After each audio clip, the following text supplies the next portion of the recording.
नमस्कार साथियों, आज मैं आपको सुनाती हूँ करवा चौथ व्रत कथा। तो आइए सुनते हैं। अति प्राचीन काल की बात है।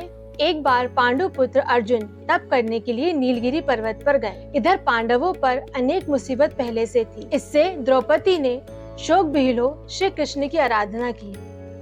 कृष्ण उपस्थित हुए और कहा, कहो द्रौपदी, तुम्हें क्या दुख है?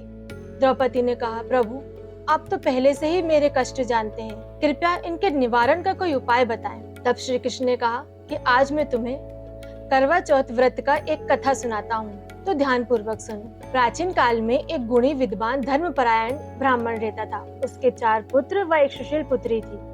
पुत्री ने विवाहित होकर चतुर्थी का व्रत किया, किंतु चंद्र उदय से पूर्व ही उसे छुदाने ने बाध्य कर दिया।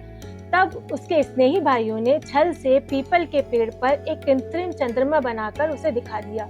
लड़की ने अधैर्य देकर भोजन कर लिया। भोजन करते ही उसके पति की हृदय गति रुक गई। इससे वह बहुत दुखी हुई। उसने अन्न जल त्याग दिया। उसी रात्रि में इंद्राणी भू विचरण करने आई। ब्राह्मण पत्री ने उससे पूछा कि मेरे दुख का क्या कारण है, कृपया मुझे बताएं।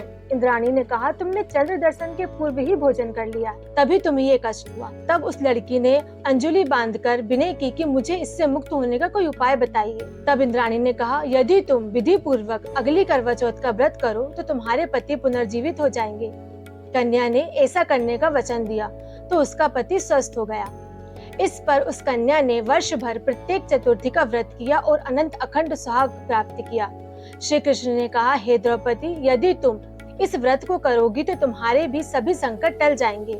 इस प्रकार द्रौपदी ने यह व्रत किया और पांडव सभी क्षेत्रों में विजय प्राप्त हुए। इस प्रकार सौभाग्य, पुत्र पौत्रादि और धन्य धान्य की इच्छुक स्त्रियों को यह व्रत विधि पूर्वक करना चाहिए।